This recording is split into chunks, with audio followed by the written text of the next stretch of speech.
Seconda parte di Agricoltura Veneta, questa puntata dell'ultimo dell'anno dedicata all'agricoltura e alla solidarietà. Perché? Perché in agricoltura nessuno è mai stato lasciato indietro. Ci siamo spostati a San Polo di Piave, siamo a Casa Vittoria, quella che vedete alle mie spalle era una casa agricola e adesso, anzi dal 2010, è diventato un punto di riferimento per dare sostegno e futuro ai giovani con disabilità. E siamo con uno dei genitori di questi giovani diversamente abili. Siamo con Romolo Romano e siamo con la figlia Giulia. Questa è stata la vostra idea?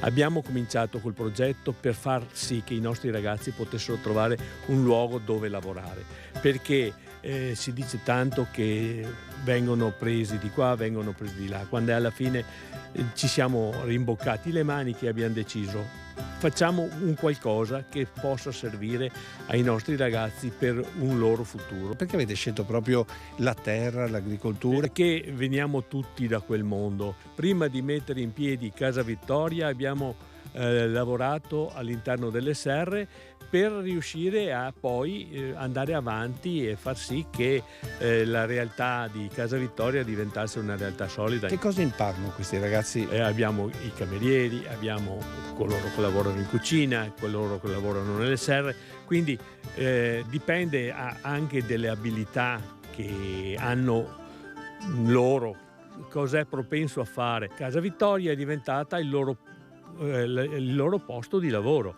Insomma, possiamo dire che questo è un modo di declinare la diversa abilità e di declinarla attraverso l'agricoltura in un sistema che poi si regge da un futuro. Riusciamo a mantenere in piedi tutta la struttura attraverso il volontariato e il nostro impegno. Grazie, adesso il nostro Adriano Favaretto.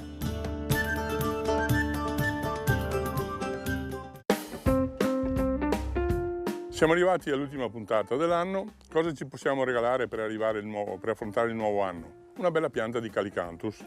Perché vi propongo questa? Perché è una pianta rustica, è una pianta che fiorisce, molti la conosceranno già, ma hanno dei fiori particolari che profumano proprio in questa stagione, in pieno inverno. Le sue foglie in questo periodo diventano gialle, quasi a mascherare i suoi fiori, diciamo, no? Come scegliere la pianta? Quando andate nei vivai o nei garden, trovate una pianta in vaso, chiaramente, perché ormai si coltiva quasi tutto in vaso. Un cespuglietto ce ne sono da 1,5 metri, 2 metri. Sappiate che comunque la fioritura inizierà circa 2 anni dopo il trapianto, più o meno. È una pianta cespugliosa, non pensate di far siepi perché poi, come tutte le siepi, vanno potate e se ne vedono, non fa fiori. Questa invece non ama potature, qualche piccola potatura, ma per potature intendo tirar via qualche ramo che magari può creare del fastidio, potature leggere, non grandi da motosega, basta solo la forbice. Individuate questo ramo che dovete tagliare o che vi dà fastidio, lasciate questo che tira su e questo che apre e lo tagliate in questa posizione, in modo che c'è, come si può dire, una continuità del ramo. È una pianta che non ha sto gran sviluppo, cespugliosa sì, ma vi ricordo anche che più invecchia, più diventa bella, anche da spoglia, e soprattutto fa tanti fiori, perché fa i fiori sui rami degli anni precedenti, non mai sull'anno nuovo. Quindi evitate di fare grandi potature. Se volete invece recidere qualche ramo da mettere in casa, tagliate un rametto con la forbice, evitate di spaccarlo perché è brutto vedere, tagliate magari dove prevedete già di tirare via quel ramo perché vi disturba, poi lo mettete dentro in casa, un vaso di acqua e sentirete un profumo per una settimana. E adesso è il momento degli auguri che io, assieme a mia nipotina Olimpia, vi facciamo per un buon anno a tutti voi telespettatori di Agricoltura Veneta. Olimpia, senti che profumo! Che bello! Ciao, auguri a tutti!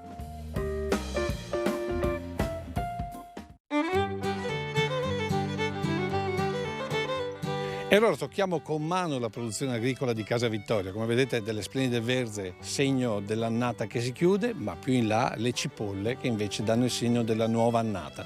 E siamo con Arturo Villanova e la figlia Martina.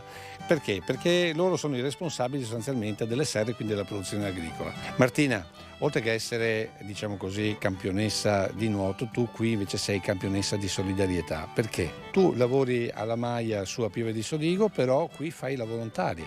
Io ho un'altra ditta dove lavoro io fissa. Mi piace fare la cameriera perché trovo da servire i piatti ai clienti e col sorriso in faccia. Arturo, un'esperienza sempre importante, quella dell'agricoltura, questa volta declinata soprattutto nella solidarietà. Sì, i ragazzi si trovano bene e noi cerchiamo di fare il nostro meglio per aiutarli. Tu devi indicare le cose che devono fare e le fanno bene, quelle naturalmente cose semplici, però sicuramente le fanno molto bene. Ce n'è uno per esempio che lui la sua passione sarebbe andare a raccogliere e andare con i clienti, che quella è la sua passione, si cerca anche di fargli fare le cose che a loro piacciono di più. Qual è il prodotto che va per la maggiore? Come sempre il pomodoro. Il pomodoro, specialmente quelli pomodori per fare il sugo, ma anche l'anno scorso più di 20 quintali abbiamo fatto e lì dobbiamo aspettare e la gente aspetta, te li prenota e quando sono pronti vengono a prendersi. Arturo, qui ci troviamo in una delle vostre serre e per far vedere che è tutto biologico, come avete già trattato la terra? Noi c'è una stalla qui della zona che ogni anno ci regala 2 rimorchi di letame maturo e noi concimiamo la terra con letame. Dobbiamo scalare la produzione non sempre sullo stesso posto, andranno zucchine, cetrioli, pomodori, melanzane, peperoni, insalata, cavolfiori. Sulle 4 serre impiantiamo di tutto, insomma.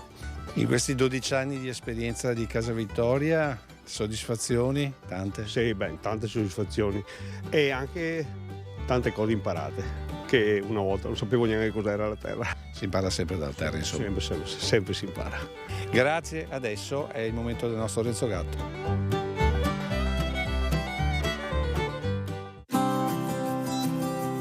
Calicanto. In quest'ultima puntata dell'anno parliamo di questo fiore che sboccia d'inverno. È appunto quello che ci accompagna da dicembre fino a febbraio. Attenzione però, quello che noi chiamiamo appunto calicanto, che è quello con i fiori gialli, in realtà il suo nome sarebbe chimonanto, che significa fiore d'inverno, mentre il calicanto vero e proprio sarebbe quello con i fiori rossi che sboccia però verso marzo-aprile. Perché ci interessa? Nella medicina popolare cinese veniva e viene ancora utilizzato nelle problematiche della tosse, delle bronchiti, insomma in tutte queste forme da raffreddamento. E proprio per questo propongo una tisana di calicanto. È semplicissima, prendiamo 2 cucchiai rasi da minestra di fiori essiccati, li mettiamo in 150 ml d'acqua calda ma non bollente, li lasciamo in infusione per 10 minuti mescolando di tanto in tanto, poi filtriamo e ne beviamo 2-3 tazze al giorno. Ma il fiore di Chimonanthus ha anche delle altre proprietà particolarmente importanti, ha delle proprietà antiossidanti e riesce anche a proteggere la pelle. Allora come lo utilizziamo? Prendiamo un pentolino, ci versiamo sopra 100 ml di olio di jojoba e 2 cucchiai rasi di fiori di Chimonanthus freschi, non ancora del tutto sbocciati. Questo pentolino poi lo mettiamo a bagnomaria su dell'acqua calda, non oltre i 50-60 gradi, non oltre, e lo lasciamo a questa temperatura mescolando per almeno 2 ore. Questo olio io lo propongo soprattutto alle donne, perché? Perché ha un effetto antiossidante, perché questo olio così ottenuto ha delle proprietà proprio di migliorare la pelle, la profuma, la idrata e soprattutto ha la proprietà di prevenire le rughe. Termino con una curiosità. Nel linguaggio dei fiori il Chimonanthus è simbolo di protezione, per cui a fine anno a una persona cara regalate un rametto fiorito di Chimonanthus, perché oltre ad essere un segno ben augurante è anche molto profumato. E con questo vi auguro buon anno.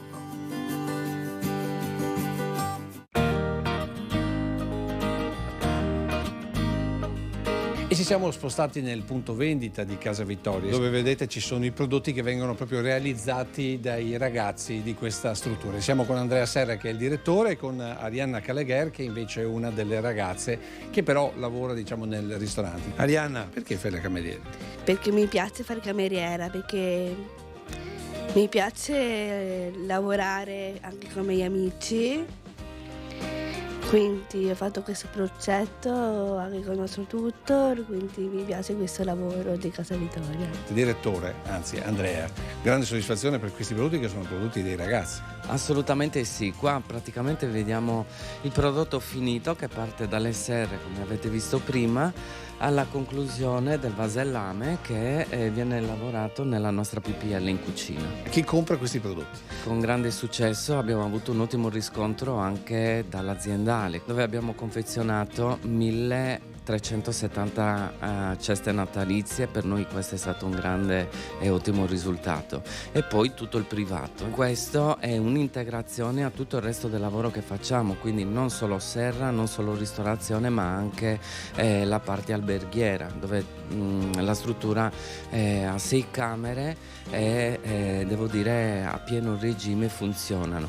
Insieme a questa rivendita ci permette di mantenere e sostenere il progetto di Casa Vittoria, che è il progetto realizzato per i nostri ragazzi. Quindi più che una struttura, più che un'azienda, è una grande famiglia. Esatto, noi siamo una grande famiglia e noi abbiamo la convinzione che siamo noi che aiutiamo loro, ma è il contrario. Loro danno tanto a noi e tutti i giorni ci insegnano qualcosa di nuovo che noi non vediamo.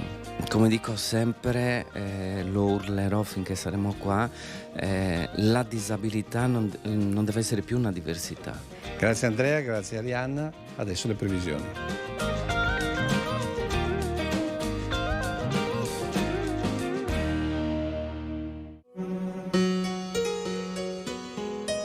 Permane e permarrà anche nei prossimi giorni un'area di alte pressioni che interessa quasi tutto il bacino del Mediterraneo e quindi anche la nostra penisola.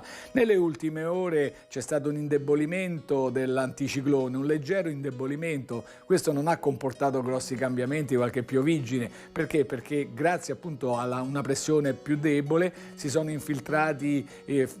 infiltrata aria umida. Un flusso invece di aria umida che è ancora forte a nord delle Alpi, è evidente sulla carta, vedete dall'Atlantico si staccano una famiglia di sistemi perturbati che scorrono da ovest verso est, però si mantengono a nord delle Alpi, quindi a noi non danno quasi effetto, se non come ho già detto, qualche pioviggine e soprattutto degli annuvolamenti. E gli annuvolamenti stratificati per effetti di questa situazione saranno evidenti per i prossimi giorni, quindi per il fine settimana, ma anche per tutta la prossima settimana.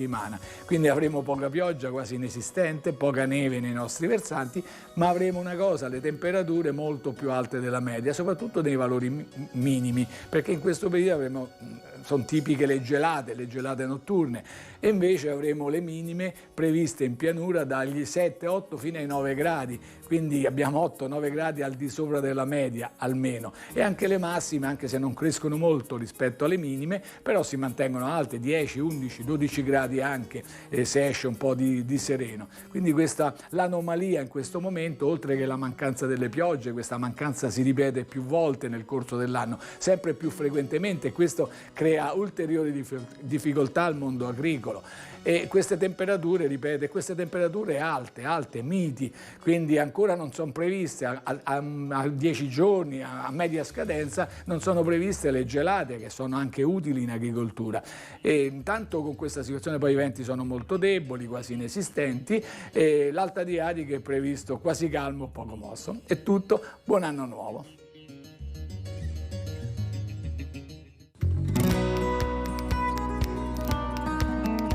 E per le conclusioni di questa parte siamo con il presidente di questa cooperativa, Alessandro Paro, e con la figlia Cristiana. Un esempio che funziona, questo che grazie all'agricoltura permette a questi ragazzi di trovare un posto nel mondo del lavoro. Sì, è un posto nel mondo del lavoro e vivere una vita normale. E questo è un luogo che permette questo. Cristiana, come vedi il tuo futuro? Allora, per il mio futuro è sempre tenere tutti i giorni di 2023. Però voi questo Natale lo vivete con un sorriso a metà, perché?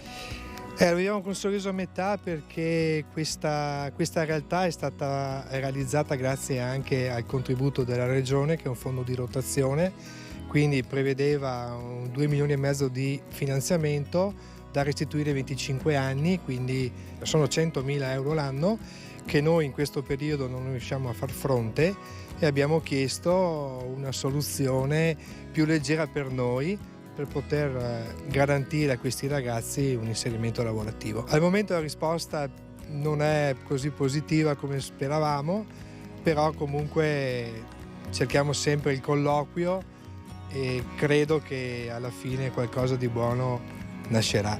Questa è una struttura nata dal cuore e continua con il cuore di tutti noi e spero vivamente che questa realtà non finisca qua, anche se, lo dico sempre, questo è un sogno e i sogni non si possono intrappolare. La libertà di questo luogo è la libertà che dà anche l'agricoltura. Assolutamente sì. Grazie al Presidente, grazie a tutti voi che avete seguito questa puntata, l'ultima puntata dell'anno di Agricoltura Veneta. Come sempre l'ultima parola la lasciamo a Beppe Fantin e all'Agrifoglio con la vignetta di fine d'anno, però da tutti noi qui da Casa Vittoria un buon 2023 a tutti. Auguri.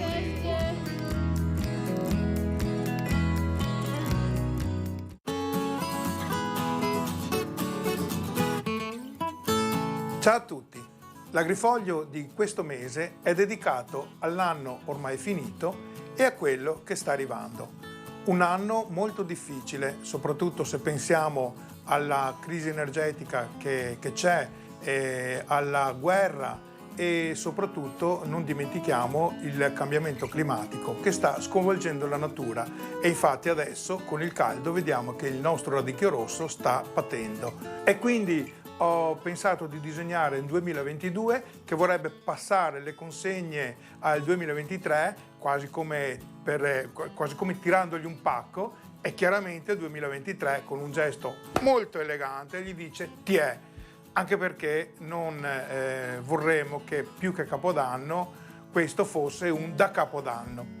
Con questa vignetta io vi saluto, vi faccio tanti auguri per un 2023 veramente sereno e vi do appuntamento all'ultima settimana di gennaio. Ciao a tutti e buone feste!